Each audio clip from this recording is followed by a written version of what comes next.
ओम नमः सिद्धेभ्यः। अहिंसा परमो धर्म की।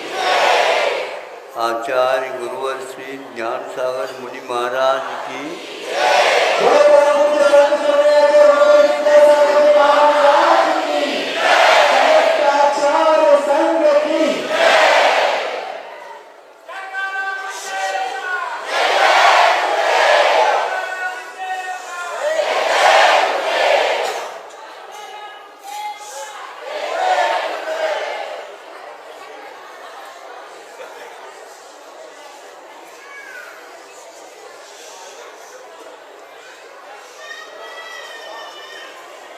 कल आपके सामने एक विषय दिया था, उसी प्रकार का यह भी विषय अलग होकर के भी उससे अवश्य संबंध रखता है।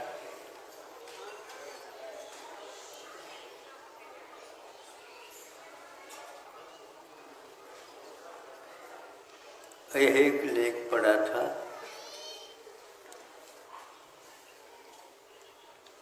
एक जज है और बहुत ही प्रामाणिकता के साथ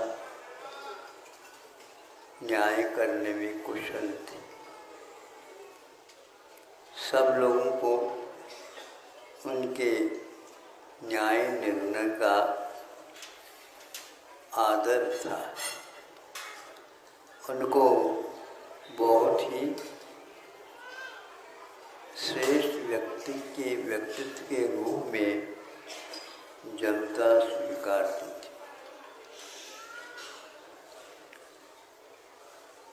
एक ऐसा ही उलझा हुआ विषय उसके सामने आता है।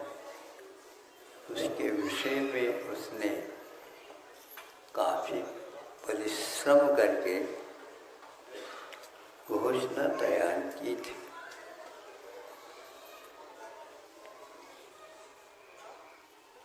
जब वह घोषणा के लिए उस स्थिति पर पहुंच जाता है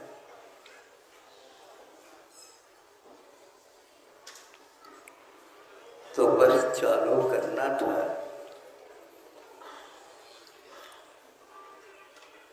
उसकी स्मृति में वह कोई भी घोषणा नहीं।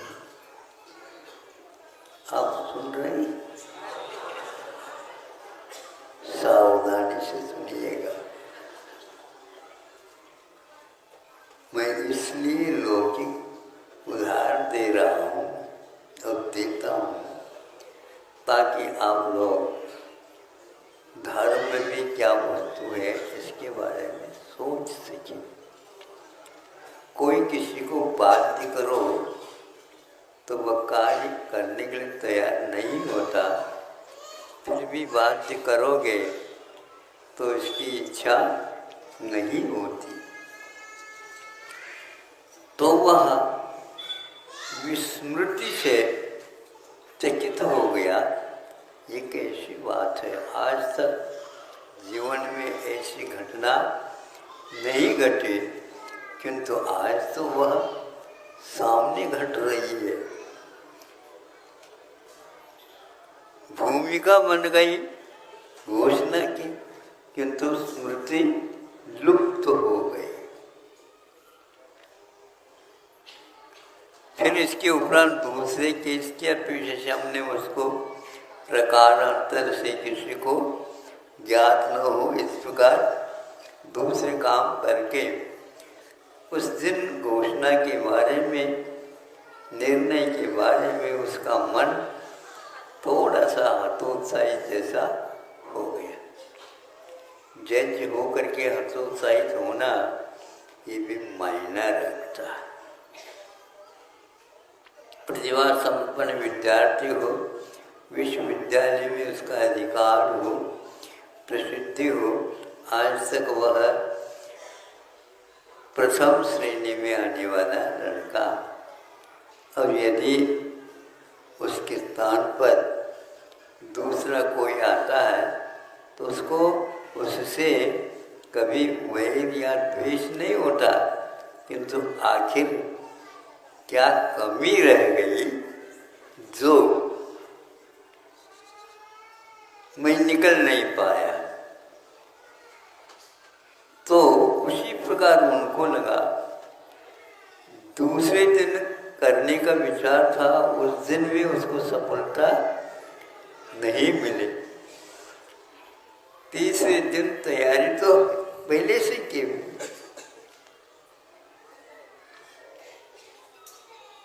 उस दिन भी जाता है तो उस दिन भी उसको विस्मय होता है, स्मृति भंग होती है।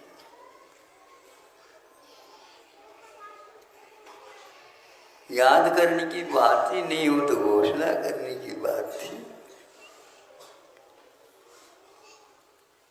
पत्नी को बुलाया, ऐसी घटना घट रही है 3 दिन से। पत्नी तो वकील भी नहीं और जजमेंट देने की तो बात ही नहीं, लेकिन वो कहती है हम किताबी जानकारी नहीं लगते, लेकिन आप लोगों को समझ में आना चाहिए, संसार में कार्य होते हैं, अनेक कारण अपेक्षित होते हैं। केवल आप उस ज्ञान को ही मत समझो, उस ज्ञान को कोई भी रोकने वाला भी हो सकता है। तो क्या आपको क्या मालूम पड़ा? तो उसने कहा ऐसा होता है। सामने वाला व्यक्ति भी अपना अंतरंग से, वो इंग्लिश नहीं जानता, हिंदी नहीं जानता, वो नहीं जानता, बिल्कुल ठीक है, लेकिन ये जानता है मैं झूठ नहीं। बात समझ में आ रही है? मैं झूठ नहीं हूँ और दूसरे को झूठ शुद्ध भी नहीं करना चाहूँगा, लेकिन सत्य यदि सत्य के रूप में नहीं उभरता है तो लगता है हम अभी पढ़ाई में अधूरे हैं। जीत सको तो जीतो, इसको क्या जीतना, किसी के दिल को जीतो।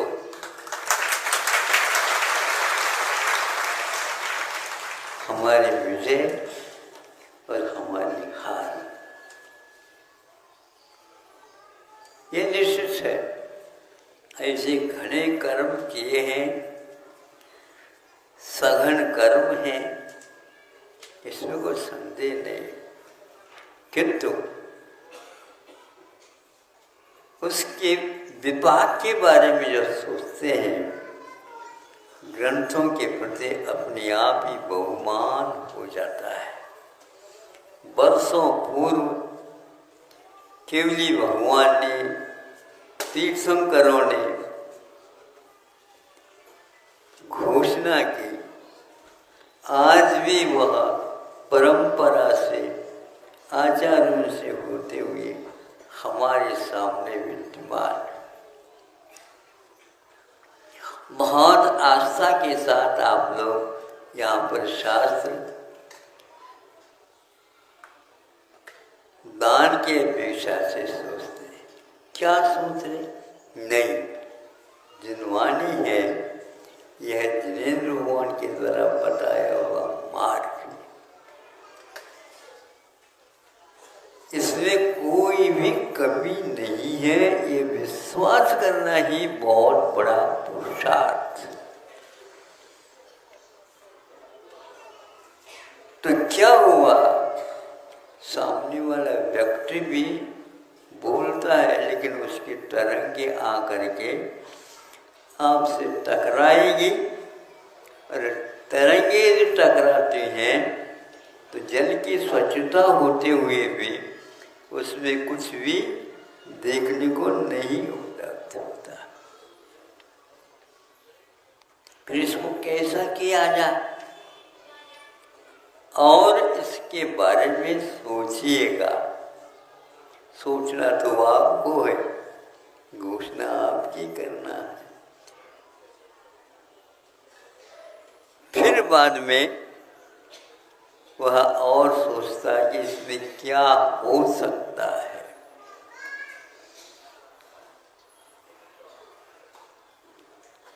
कहीं कहीं पर तो बहुत ही कम रहस्य रहता है, लेकिन रहस्य को कम और बड़ा सोचना ही गलती है। क्योंकि हम सोचते हैं अपने ही इरादा के अनुसार, उद्देश्य के अनुसार। यदि उद्देश्य में कमी है तो निर्देशन में भी कमी होगी, यह शास्त्र कहता है। जहाँ उद्देश्य हो तहाँ निर्देश हो। हमारे उद्देश्य में कोई कमी नहीं होते हुए भी सामने वाले व्यक्ति के उद्देश्य में यदि कमी है तो वह हमारी कमी मानी जाएगी, क्योंकि हमें उसके ऊपर पूर्ण विश्वास नहीं करना चाहिए। क्योंकि वह गृहस्थ है, क्योंकि वह धन के प्यासा है, आदि आदि कई बातें हो सकती हैं। इसलिए पहले की पंचायत और आज की यह न्याय की पद्धति में बहुत अंतर है। ये स्वयं सब लोग महसूस कर रहे हैं। इसमें अनुकरण नहीं होता, जिसको आप लोग गतानुगतिकता बोलते हैं। आज का ये युग अनुकरण करना चाहता है लिपि का, किंतु अर्थ भाव का वह अनुकरण नहीं कर पाता। इसलिए हमें यही कहना चाहिए। कोई भी ऐसा एक बिंदु है, बताते हैं, हमने तो पढ़ी नहीं, लेकिन जैसे संपादक महोदय अंत में ये कह देते हैं, इस पत्रिका में जो कोई भी विषय आए हैं, भिन्न भिन्न तरह के, इसका मैं संपादन कर रहा हूँ, किंतु यह प्रामाणिक है या अप्रामाणिक है मैं कहना नहीं चाहता। उसी प्रकार घोषणा करने वालों को भी चाहिए कि मैं इसका लेखक नहीं हूँ, किंतु मुझे दिमाग में जितना अर्थ आया उतना ही। इसलिए वह कहता है मैं इसका पूर्ण जिम्मेदार नहीं हूँ। मैं चूंकि जो संविधान में लिखा है उसके अनुसार आपको दे रहा हूँ, किंतु उसका अर्थ क्या होना चाहिए यदि सही नहीं निकलता तो उस संविधान का कोई दोष नहीं, दोष हमारा है। ऐसा ये कहता है तो सामने वाला भी सोच सकता है, ये भी एक व्यक्ति आखिर छद्मस्त तो है, पूरा ज्ञान तो रखता नहीं, रख सकता नहीं। तो फिर ऐसी घोषणा लेकर मैं छाती पर हाथ रख करके कूट करके कहता हूँ, मैं जो कह रहा हूँ वह अंतिम है। नहीं, आपका तो अंतिम तक पहुँचना तो बहुत कठिन है, अभी आप सेमीफाइनल में भी नहीं गए। इसलिए यह हमेशा विश्वास रखने वालों को उद्देश्य के अनुसार ही देशना होती है, ऐसा समझ करके ही चलना चाहिए। फिर भी यही कहता हूँ, हर एक न्यायालय में गवाह की अपेक्षा होती है। जो वहाँ पर उपस्थित रहे या न रहे, फिर भी गवाह तो पहले चाहिए। अब है हाँ, तो उसको अब किंतु उसका भी अर्थ बहुत गंभीर है और उसको रटाया जाता है। ये समझे, मैं कुछ नहीं जानता, मैं कुछ नहीं जानता, मैं कुछ नहीं जानता। तुम थे क्या नहीं वहां पर? हम थे तो, लेकिन मैं कुछ नहीं जानता, मैं कुछ नहीं जानता, ये उसको रटाया जाता। ये इसलिए आवश्यक है, जमानत के लिए बड़ी आवश्यकता होती है, लेकिन वह जमा करके किया जाता है। इस आधार पर यदि निर्णय होता है तो आप ही समझ लो उसमें कहाँ तक आसार है, ये तो नहीं कहूँगा, लेकिन सार भी कहाँ तक है। ऐसे कहने से सार के भी अनुपात अपने आप हो जाते हैं।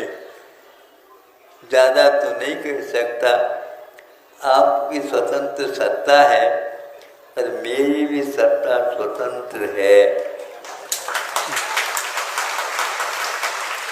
फिर भी आप सुनने के लिए बैठे तो हमने सुना दिया, समय आपका हो गया। माँ मतलब पत्नी की बात पर आज उनको थोड़ा सा भरोसा हो गया कि दुनिया के न्याय हमारे ऊपर ही सब नहीं है, उनका अस्तित्व भिन्न है, मेरा भी अस्तित्व भिन्न है। तो 3 दिन विस्मृति का होना दूसरा कोई कारण अवश्य है, उसको आप लोगों को खोजना है। सर्वज्ञ के दृष्टि में तो वह आ चुका है। अहिंसा परमो